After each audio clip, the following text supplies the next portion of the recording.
Meu nome é Isadora, mas por muito tempo, até eu mesma esqueci disso. Na minha casa, eu era chamada de a outra, a que não brilhou, a sombra da Isabela. Isabela era minha irmã gêmea, mas ninguém acreditava nisso quando olhava pra gente. Ela era a definição de perfeição para os olhos dos meus pais. Pele clara como porcelana, olhos verdes hipnotizantes, cabelo liso e dourado. Já eu, nasci 5 minutos depois, com pele morena como a da nossa avó que ninguém mencionava, olhos castanhos opacos, cabelo crespo e grosso que minha mãe vivia tentando alisar à força, como se quisesse apagar o erro genético. Desde pequenas, Isabela ganhava presentes e eu ganhava sobras. Ela tinha festa de aniversário com tema de princesa. Eu ganhava um brigadeiro e você entende, né? Entendi sim. Entendi muito cedo que eu era um peso morto para aquela família. Meu pai, um advogado renomado, dizia que Isabela herdou a inteligência dele. Eu, segundo ele, puxei a parente do interior, a mesma que morreu pobre e doente. Minha mãe vivia dizendo que eu precisava me esforçar mais para ser amada,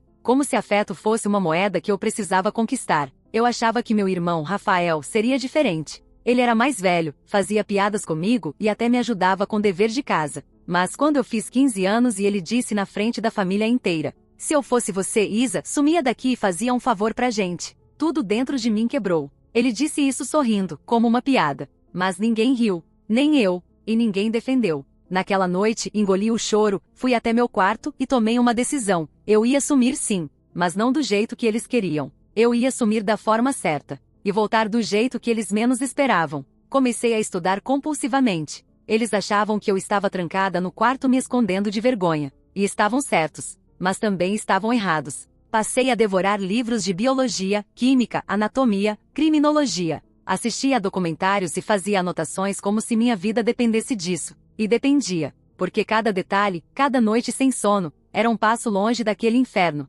Fiz o Enem escondida. Com CPF falso. Tirei nota máxima em Ciências da Natureza. E entrei na faculdade de perícia criminal por cotas com bolsa integral. Nunca contei pra ninguém. Na minha casa, eu era apenas a irmã burra que não queria estudar. Aos 19, aluguei um quartinho em outro estado, com o dinheiro que ganhava vendendo resumos acadêmicos para alunos ricos que não sabiam escrever nem o próprio nome. Na faculdade, ninguém me conhecia como a irmã feia da Isabela. Lá, eu era só Isadora, a aluna com a melhor média. A que os professores chamavam de promissora. E pela primeira vez, eu me permiti existir. Mas a verdade é que ninguém some completamente do próprio passado. E o meu me alcançou da pior maneira possível. Era uma sexta-feira à tarde quando recebi uma ligação do delegado Álvaro, meu orientador de estágio. A voz dele estava tensa. "Isadora, preciso de você numa cena. Agora. O caso é delicado. E você vai entender por quê." Peguei meu jaleco, prendi o cabelo e corri pro carro da polícia que me esperava na porta do campus. O endereço me pareceu familiar,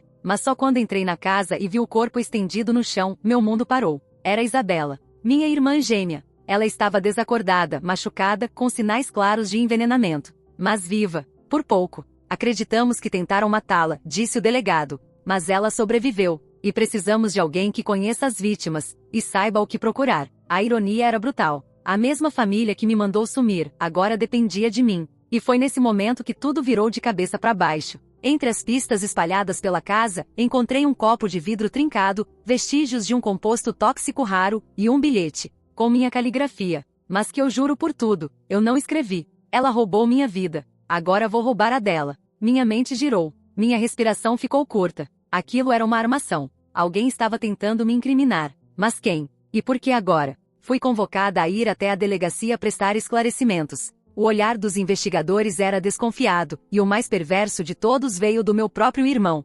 Rafael apareceu por lá como testemunha e me lançou um olhar gélido. Na frente de todo mundo, ele soltou: "Eu sempre disse que essa aí era desequilibrada. Quem sabe ela não surtou por inveja da irmã?" Aquela frase me atravessou como um tiro. Mas eu me mantive firme. Eles queriam que eu desmoronasse. Mas eu tinha um segredo. Eu sabia de uma coisa que ninguém mais sabia. Um detalhe na cena. Um traço na escrita. Um cheiro no copo. E se minhas suspeitas estivessem certas, o verdadeiro culpado estava muito mais próximo do que todos imaginavam. Mas eu precisava ter certeza, porque se eu errasse, seria o meu rosto estampado nos jornais como a irmã assassina.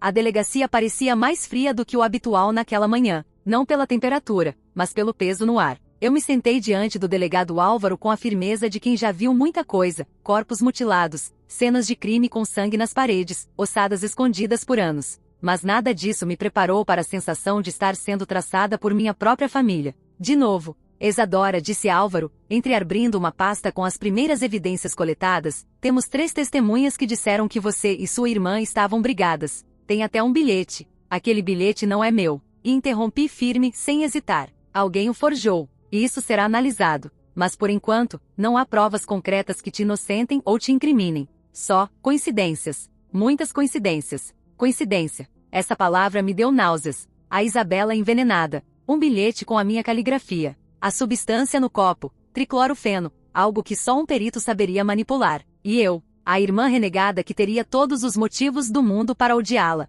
Conveniente demais. Mas eu era diferente agora. Eu não ia correr. Eu não ia chorar. Eu ia provar com método, com sangue frio, com técnica. Como uma verdadeira perita. Voltei para a cena com autorização do delegado. A casa dos meus pais ainda cheirava a perfume importado e hipocrisia. No quarto da Isabela, havia uma carta aberta em cima da cômoda. Não estava lá na primeira análise. Eu sabia, porque revisei tudo milimetricamente. Aquilo foi colocado depois. A letra era dela. E dizia: Rafael me disse que era melhor não contar nada a ninguém. Mas estou com medo. O veneno estava no presente que recebi no jantar. Rafael, meu irmão, aquele que me mandou sumir. Liguei os pontos. Era o aniversário da Isabela. Eu não fui convidada, claro. Mas vi fotos nas redes sociais. Rafael tinha dado uma caixa com bombons caríssimos, da marca belga que ela amava. Na foto, Isabela comia um deles sorrindo. Seria coincidência? Fui até a lixeira externa. Revirei sacos até achar o que procurava, a embalagem dos bombons.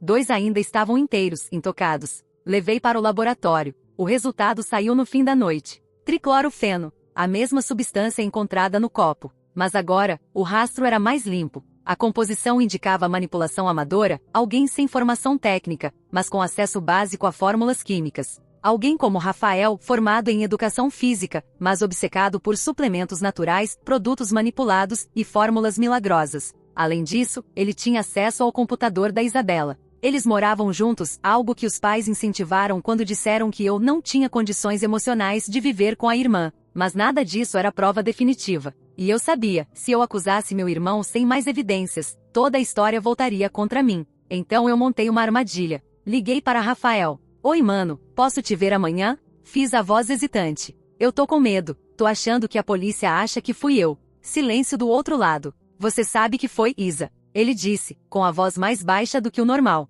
Só não vou te denunciar porque você já é um desastre por natureza. Não precisa estragar ainda mais sua vida. Arrogância. Sempre foi a fraqueza dele. Eu só queria conversar. Juro. Me encontra no antigo terreno da vovó, hoje à noite. Sozinhos. Igual quando a gente brincava de detetive, lembra? Ele riu. Você não cansa de ser patética? Só me encontra Rafael. Por favor. E ele aceitou. Mal sabia ele que o terreno da vovó agora era monitorado por câmeras. Era um espaço abandonado, mas usado como parte de um projeto experimental de segurança comunitária, algo que poucos sabiam, exceto quem trabalhou no mapeamento do projeto. E eu trabalhei. Estágio voluntário, meses atrás. Quando Rafael chegou, eu estava esperando. Gravei tudo com uma câmera oculta no broche do meu jaleco. E provoquei. Você sabe que ela quase morreu, né? Que só sobreviveu porque vomitou a tempo. Ele bufou. E claro que sei. Era pra ser rápido. Mas a princesa resolveu passar mal antes da hora. Sempre foi fraca, igual você. Meu sangue congelou. Mas mantive a pose. Então você fez mesmo? Não fui eu. Foi o destino. Ele disse, com aquele sorriso sádico. E você devia agradecer. Agora é sua chance de brilhar, não é? Resolver o caso, ser a heroína. Vai lá, salva sua irmã, Isa. Como se fosse capaz. Ele riu, alto. E foi nesse riso que ele se condenou. A polícia assistiu à gravação. O delegado Álvaro, que sempre teve um faro aguçado, não hesitou em prender Rafael. Tentativa de homicídio. Preliminares indicavam que ele já havia tentado antes, envenenando gradualmente a irmã com suplementos que ele mesmo preparava. A motivação? Isabela descobriu que ele estava desviando dinheiro do cartão de crédito dos pais, além de ameaçá-la por e-mail. E ameaçou contar. Ele tentou silenciá-la. E usou a mim como bode expiatório. No dia da prisão, meus pais vieram até mim. Minha mãe chorava. Meu pai estava pálido. Mas não de culpa, de vergonha pública. Isadora, minha mãe começou hesitante. Você, vai nos perdoar? Eu respirei fundo. Olhei para os dois. E disse apenas. Vocês me pediram para sumir. E eu sumi. A mulher que voltou. Não é a filha de vocês. Virei as costas. E fui embora. Mas o mais assustador ainda estava por vir. Naquela mesma noite, enquanto organizava meus relatórios, recebi um envelope deixado na porta do meu apartamento. Dentro dele, uma folha sulfite com uma única frase: "Você venceu essa batalha, mas não sabe o que sua irmã está escondendo." A caligrafia era da Isabela. O envelope foi como um soco no estômago. A caligrafia da Isabela me encarava da mesa da minha cozinha, fria e impessoal. "Você venceu essa batalha, mas não sabe o que sua irmã está escondendo." Não consegui dormir naquela noite. Aquela frase me atravessava como uma faca. O que ela poderia estar escondendo? Depois de tudo que passamos, do veneno, das ameaças, das traições, ainda havia um segredo? Meus dedos tremiam enquanto eu mexia no celular, tentando encontrar alguma pista, alguma mensagem. Qualquer coisa que Isabela tivesse deixado para trás além daquele bilhete. No dia seguinte, fui até o hospital onde ela estava internada. O olhar dela estava distante, mas havia algo diferente, como se um peso invisível oprimisse sua alma. "Isabela", falei com cuidado, "você deixou uma mensagem para mim, sobre um segredo." "O que é?" Ela desviou o olhar, sem falar nada. Apenas um suspiro longo, pesado. "Não posso contar ainda." Ela sussurrou fraca. "Mas preciso que você confie em mim." Confiança? Aquela palavra me parecia um espinho. "Eu quero ajudar."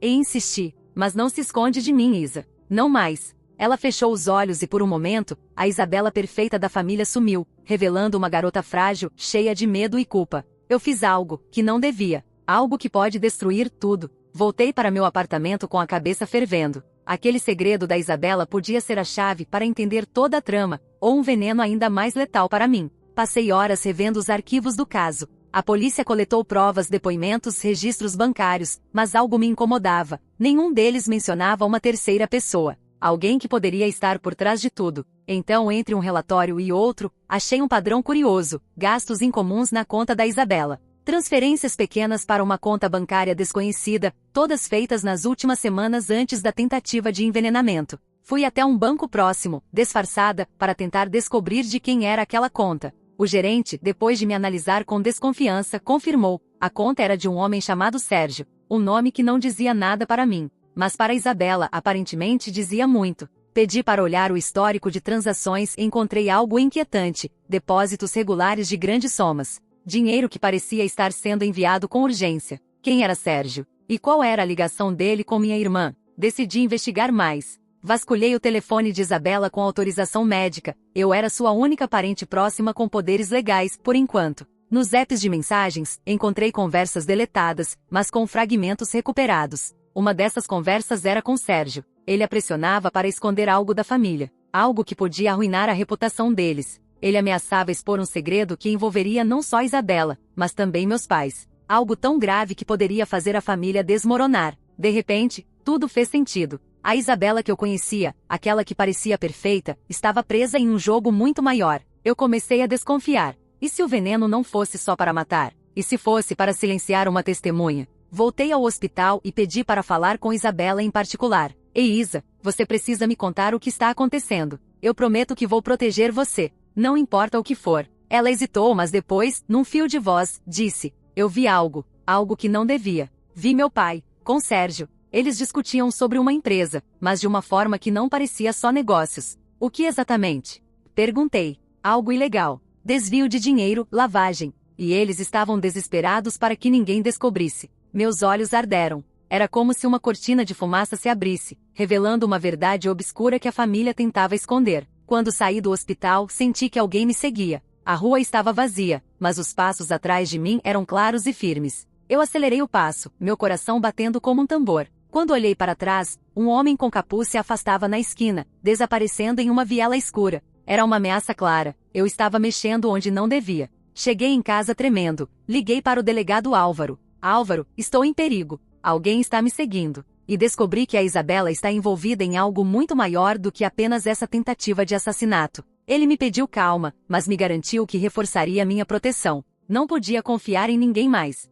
Naquela noite, recebi outra mensagem. No celular da Isabela, uma foto da nossa infância, dela e de mim, abraçadas, sorrindo. Abaixo, a legenda: nunca esqueça quem você realmente é, Isa. Eu sei que o mundo quer te apagar, mas juntas, somos invencíveis. Eu não sabia quem enviou, mas aquele recado renovou minha força. Eu não ia mais ser a sombra da Isabela. Eu ia ser a luz que iluminasse a verdade. Mas a verdade tem um preço. No dia seguinte, meu apartamento foi arrombado. Nada roubado, mas todos os meus documentos e arquivos sobre o caso foram destruídos. Foi uma mensagem clara: pare ou vai se arrepender. E eu não podia parar. Eu precisava descobrir quem estava por trás de tudo isso. Eu precisava salvar minha irmã. E me salvar. O apartamento vazio, os documentos destruídos, as ameaças silenciosas. Tudo isso transformou minha vida num pesadelo vivo. Cada passo que eu dava para descobrir a verdade era acompanhado por sombras invisíveis, sussurros na calada da noite. E o medo constante de que eu poderia desaparecer como minha irmã quase desapareceu. Mas desistir nunca foi uma opção. Voltei para a delegacia com mais provas, mais perguntas e um único objetivo: desmascarar não só o verdadeiro culpado da tentativa de assassinato da Isabela, mas também toda a rede de mentiras que nos aprisionava. O delegado Álvaro estava ao meu lado, meu único aliado real. Isadora, ele me disse numa reunião secreta: o que você descobriu sobre seu pai é grave, mas também perigoso. Eu sei. E respondi firme: mas ele precisa pagar. Não só pelo que fez com a Isabela, mas por tudo que destruiu em nossa família. Ele assentiu e começamos a montar uma operação sigilosa para colher provas contra ele e Sérgio, o homem misterioso das transferências bancárias. Para isso, contei com a ajuda de um hacker amigo de um colega da faculdade. Alguém fora do sistema, capaz de vasculhar e recuperar mensagens deletadas, movimentações financeiras escondidas e até áudios apagados. Os arquivos começaram a chegar. Mensagens entre meu pai e Sérgio onde discutiam como ocultar provas, ameaçar testemunhas e manipular a justiça. Áudios onde minha mãe, em momentos de desespero, confessava ter medo do marido, mas também do que ele poderia fazer contra nós. A rede de mentiras era mais ampla e podre do que eu imaginava. No hospital, Isabela começava a se recuperar lentamente. A conexão entre nós se fortaleceu. As paredes do hospital não guardavam só a sua doença, mas a nossa história de abandono e redenção. Uma noite, Isabela me chamou. Isa, eu preciso te contar tudo. Ela me revelou que tinha sido pressionada por nosso pai para manter segredo sobre um esquema criminoso envolvendo desvio de verbas de uma ONG que nossos pais criaram para ajudar crianças carentes. Mas todo o dinheiro ia para os bolsos deles e de Sérgio. Ela descobriu isso quando mexeu nos arquivos financeiros para ajudar a preparar uma prestação de contas e viu os números estranhamente altos e as transferências suspeitas. Quando tentou confrontar o pai, ele a ameaçou. E então a tentativa de assassinato veio. A confirmação da traição familiar me dilacerava por dentro, mas não era a hora de afundar. Era a hora de agir. Com provas suficientes, entregamos tudo para o delegado Álvaro. A polícia iniciou uma operação. Meu pai e Sérgio foram presos sob acusação de tentativa de homicídio, lavagem de dinheiro e associação criminosa. Minha mãe entrou em acordo para colaborar como testemunha, sabendo que não podia mais viver sob aquele domínio. E Rafael, meu irmão que me mandou sumir, que tentou me incriminar, ele desapareceu antes da prisão. Dias depois, numa audiência de instrução, enquanto eu esperava para prestar depoimento, ouvi uma voz atrás de mim. Você achou que podia me destruir? Era Rafael com o mesmo sorriso cruel de sempre. Ele estava solto. Fugi do sistema com a ajuda de uma rede que ninguém esperava. Ele ameaçou revelar segredos meus, tentando me manipular. Mas eu não estava mais sozinha. Com apoio da polícia, expus suas mentiras. Ele foi preso em flagrante por ameaças e extorsão. No final, a justiça foi feita. Minha família desfeita, minha reputação reconstruída. A Isabela e eu finalmente livres. E eu, Isadora, que um dia me mandaram sumir, ganhei não só a chance de existir, mas de ser quem eu sempre sonhei. No último encontro com o delegado Álvaro, ele disse algo que guardo comigo até hoje. Nem sempre a família que nos rejeita merece o nome que carrega. Às vezes, precisamos encontrar força nas feridas para nos tornarmos mais do que eles jamais quiseram que fossemos. E eu me tornei mais. Mais forte e mais íntegra. Mais viva.